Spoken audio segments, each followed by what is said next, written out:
two of them, and I'll tell you, it's actually the reason why I loved. It's two cartoons. One of them was Brave Star, and it was the first time I saw a cartoon where the hero and the lead character was not white, and he was Native American, and he was a sheriff, and he always did everything right. It was like, you know, one of those like, this is a good cop, like this is a perfect cop, and he had superpowers, and he always, like, you know, did right by people, and he never did anything shady, and he was like 200% like super honorable. And then there was another cartoon called Cops, actually, funny enough, and the main guy was a black guy. His name was Bulletproof. A lot of the cops on the force in the show weren't really black, but the leader was black, which was like mind-blowing when we were kids. But those are the only two toys that I remember, like, even like scooping up because they looked like us. Growing up with my cousin, like, you know, it was 4 or 5 of us growing up, and we always had to pick who we were going to be from a show. So Ninja Turtles, everybody picked a turtle. I was Michelangelo. On Cops, everybody wanted to be the black guy, Bulletproof. So we couldn't all be him. So everybody had to, like, some of us had to pick different characters. Any show where there was only like one black guy or only one, you know, character of color, we were all like fighting over who got to pick that person. Oh, I'm gonna be Bulletproof, or I'm gonna be Brave Star, or whatever. So I got Bulletproof, but I didn't get Brave Star. I had to be the horse. Absolutely not. My toys were mainly boy toys, and this is because my biological father wanted a son so bad that he didn't really buy me toys anyway. He just happened to always give me some kind of hand-me-downs or wherever he got them from. I've never seen a price tag on them, but they were all boy toys. He-Man, Teenage Mutant Ninja Turtle, Raphael, roller skates, Hot Wheels, and my mother bought me Barbie dolls, but they're all white, blonde hair, blue-eyed. I remember my first Barbie doll. Didn't know what to do with her. I had a Ken doll, blonde hair, blue-eyed, and I cut her hair. Her hair was so long, and I cut it. I remember just getting the scissors and just cutting it. And then I remember trying to put her hair. I used to put my hair in my mom didn't know how to handle this. I have a lot of hair. She just didn't know how to do my hair. So my childhood was either French braid or pigtails. That's it. You know, putting in a ponytail, putting in a bun, braiding it or whatever. You know. So I tried I cut her hair, and I tried to kind of curl it up. I remember trying to curl her hair. No, her hair's not curling up like mine. None of these dolls look like mine, and so I lost interest after a week. After a week of my mother buying me the Barbie dolls, I lost interest. I was like, what is this? So I focused more on the My Little Ponies. I felt that the My Little Ponies, for some reason, I don't know, I felt they were beautiful. They had the nice, luscious mane. I am an animal lover. So I felt more like a connection with my Little Ponies than I did with the Barbie dolls. No, because all my toys are cars or Legos. I didn't really have any action figures or dolls. Those were my brother's thing. But all my toys are Legos and trucks and cars and such.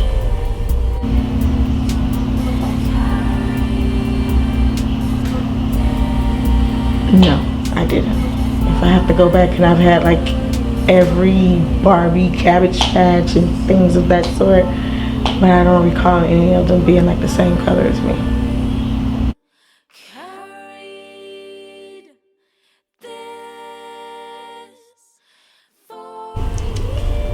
I don't know what other people think when they think of them, but in my case, it's always like, what would I have done in that same situation?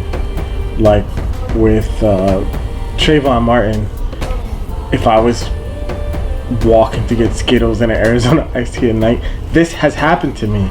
We've walked to the store at 11 o'clock at night to get, some soda or something like that. Like just me and my friends, like I could have been that kid just this one douchebag followed him home or tried to follow him and assault him or whatever, I would have fought for my life.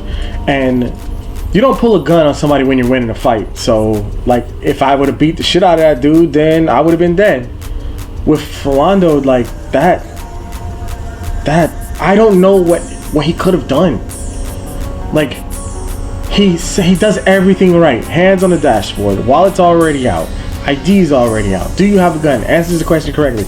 Yes. Give me the gun. Boom. What would I have done? Like, I don't know what to do. I don't know what I would have done in the same situation.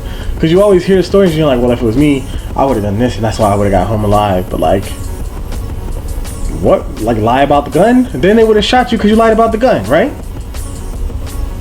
Had the gun out already? Then they would have shot you because he walked up to the car with his hand already on the gun with the safety off. Like, how could you beat that?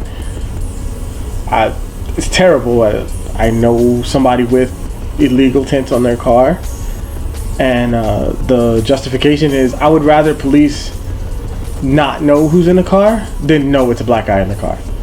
If they pull me over and they don't know who's in the car, yeah, they might give me a ticket about my tint, but by that point they've already come up to the car thinking it was a white person in the car and not flipping out about it. I get emotional. I do, because they're really, I feel like I have to, like, I feel like, because I'm such a empath and I like to put myself in other people's shoes, it's like I feel like I will put myself in their shoes before their death. I don't know how else to put that, because I'm a very spiritual person. So I try to just kind of put myself in their like, have my spirit connect with theirs, like as if I was there before they died, and I get a sense of overwhelming sadness, but at the same time a strength from that, given that their names and the way they passed on from this earth is allowing us, the people who are here, to have their voices heard at such a loud, you know, what's the word am I trying to think of, like, just beyond, like, I feel like they're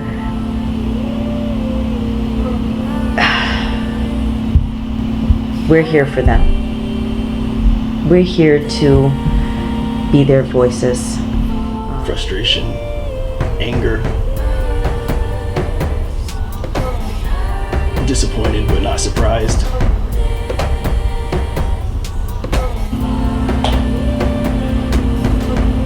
Especially with the Trayvon Martin, it brings back so much pain. Like,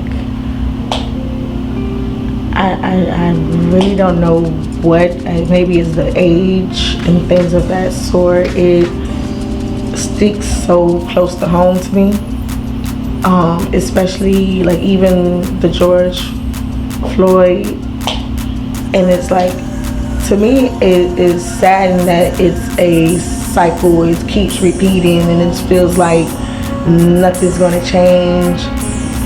But I feel like if we all stick together and do what we need to do to make these changes, like, a lot of that pain will probably go away. It's like I have something that's like holding weight on me until like something is actually to get done.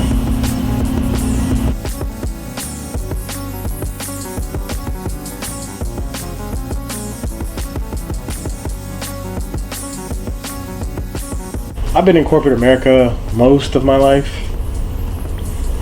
and I really relished every opportunity to get ahead based on my own merit, skill.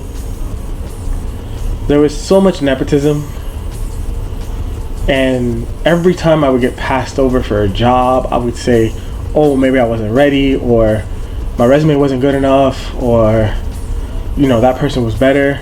I would always tell myself that, but like, at least half the people who started around when I started that have blonde hair and blue eyes, they were all way above me when we all started to get laid off after the quarantine. So starting over from scratch now without the 10, 20 years of experience, just, you know, new resume and everything. So that's a whole nother ball game. But I think we're all smarter now, so I think you have to be smarter. You know, you have to be twice as good to get half as much credit if you're black.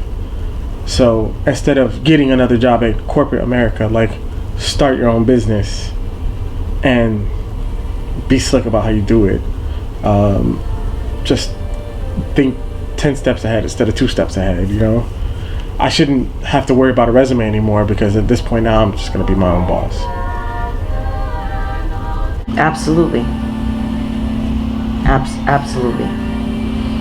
Opportunities, the legal system, you know, being able to just go down the street and get a carton of milk, go into your mailbox.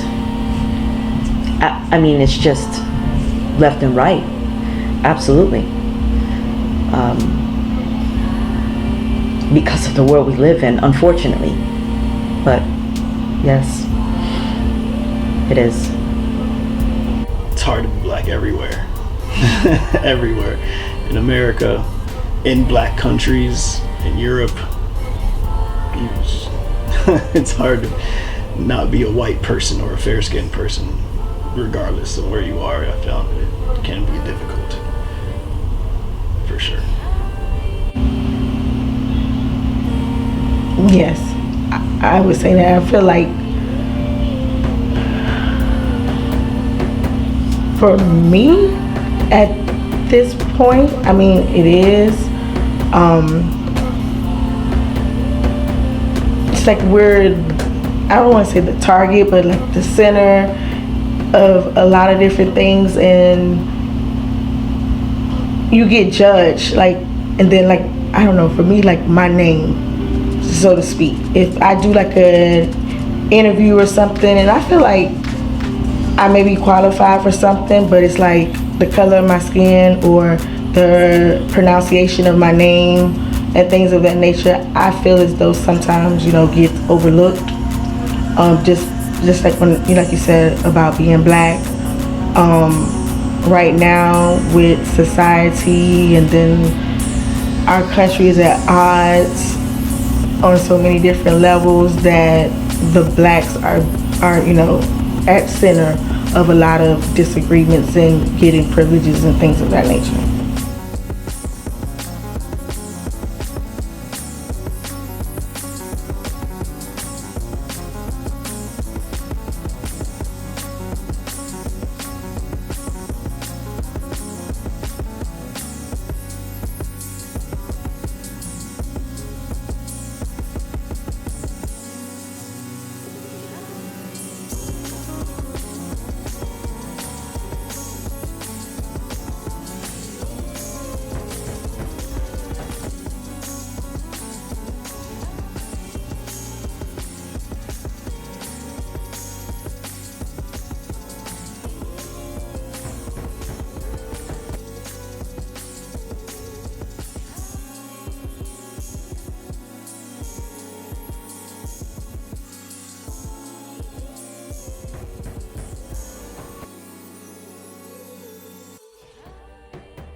I